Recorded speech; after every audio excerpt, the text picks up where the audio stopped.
Halo teman-teman, selamat datang lagi nih di Dalan Dolan Official. Kali ini kita bakalan ngebahas nih bangunan-bangunan yang ada di kota Cirebon. Langsung aja yuk, yang pertama. Gedung British American Tobacco atau orang Cirebon biasa nyebutnya Gedung BAT adalah bangunan peninggalan kolonial Belanda yang terletak di Jalan Pasuketan Kota Cirebon. Bangunan ini kerap dijadikan spot fotografi ataupun tempat hangout bagi masyarakat Cirebon karena bentuknya yang ikonik dan memiliki nilai historis. Gedung ini dibangun pada tahun 1924 dan dirancang oleh Biro Arsitek Edward Kuipers dan Hulswith dengan gaya Art Deco. Awalnya bangunan ini merupakan milik perusahaan rokok SS Misel. Sebelum tahun 1925, aset perusahaan pun dibeli oleh PT BAT kemudian dikembangkan secara besar-besaran. Hingga tanggal 3 Juni 1930, pabrik ini mempunyai kapasitas produksi yang mencapai 17,5 juta batang rokok sehari dengan jumlah pekerja 1.700 orang. Sayangnya, produksi rokok di gedung ini dihentikan pada tahun 2010 lantaran berbagai macam alasan.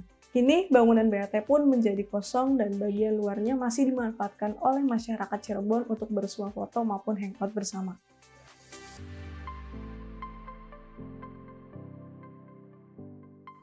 Oke lanjut, next yang kedua adalah Bank Indonesia Cirebon. Kantor Bank Indonesia Cirebon yang terletak di Jalan Yosudarso, Kota Cirebon merupakan salah satu bangunan peninggalan kolonial Belanda yang ikonik. Bangunan ini bahkan pernah muncul di pecahan uang kertas 500 perak yang diterbitkan pada tahun 1988. Di awal pembangunannya, Bank Indonesia Cirebon berdiri dengan nama Agenscape van de Javage Bank de Cirebon pada 31 Juli 1866 dan beroperasi pada 6 Agustus 1866. Kantor di Cirebon ini merupakan cabang kelima setelah Semarang, Surabaya, Padang, dan Makassar.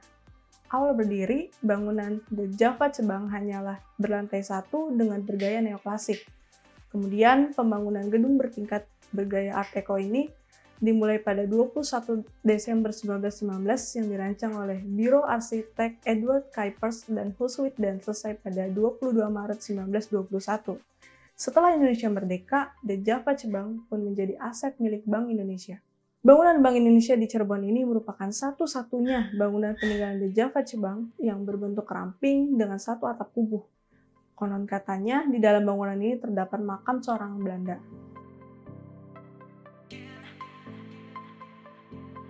Next, yang ketiga adalah Balai Kota Cirebon. Balai Kota Cirebon merupakan salah satu dari beberapa bangunan peninggalan kolonial Belanda yang sangat ikonik. Jika dilihat dari atas, agak samping, bangunan ini menyerupai hewan kura-kura. Di bagian depan, Balai Kota kerap dijadikan sebagai tempat kumpul anak-anak muda atau beberapa komunitas. Bangunan yang terletak di Jalan Siliwangi, Kota Cirebon, ini diperakasai oleh Kepala Dinas Pekerjaan Umum Cirebon, Jos Jacob Giscot, dan rancangannya dikerjakan oleh dua orang arsitek, yakni H.P. Hamdel dan C.F. Hakol dengan langgam arsitektur Art Deco. Peletakan batu pertama dilakukan pada tanggal 26 Juni 1926, sementara pengerjaannya pembangunannya berlangsung dari 1 Juli 1926 hingga 1 September 1927. Di awal pembangunannya, bangunan ini digunakan untuk Karaduis atau Dewan Perwakilan Kota Cirebon. Lalu, di era pendudukan Jepang sendiri hingga sekarang menjadi Balai Kota Cirebon.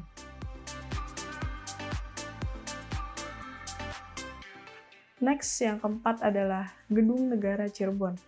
Gedung Negara atau yang kerap disebut dengan Gedung Badan Koordinasi Wilayah Cirebon merupakan salah satu peninggalan kolonial Belanda yang terletak di wilayah Krucuk, Kota Cirebon. Bangunan ini dirancang oleh Van der Burg, arsitek berkebangsaan Belanda pada tahun 1865 dengan bentuk mirip Istana Merdeka Jakarta. Gedung ini dibangun ketika Albert Winholm menjabat sebagai residen Cirebon dan menjadikannya sebagai rumah dinasnya. Sampai dengan tahun 1973, Gedung Negara Cirebon masih dikenal sebagai Gedung Karesidenan Cirebon. Lalu dengan dihilangkannya wilayah Karesidenan pada 1974, namanya berubah menjadi Gedung Kantor Pembantu Gubernur Wilayah 3 Cirebon. Sejak tahun 2000, Gedung Negara Cirebon menjadi Kantor Bakorwil Cirebon. Oke teman-teman, jadi itu adalah ikon bangunan arsitektur yang ada di Cirebon. Jadi Batur Dolan pernah mengunjungi bangunan mana aja nih? Silahkan komen di kolom komentar ya. Jika kalian suka, silahkan tinggalkan like dan subscribe. Sampai jumpa di video berikutnya. See you!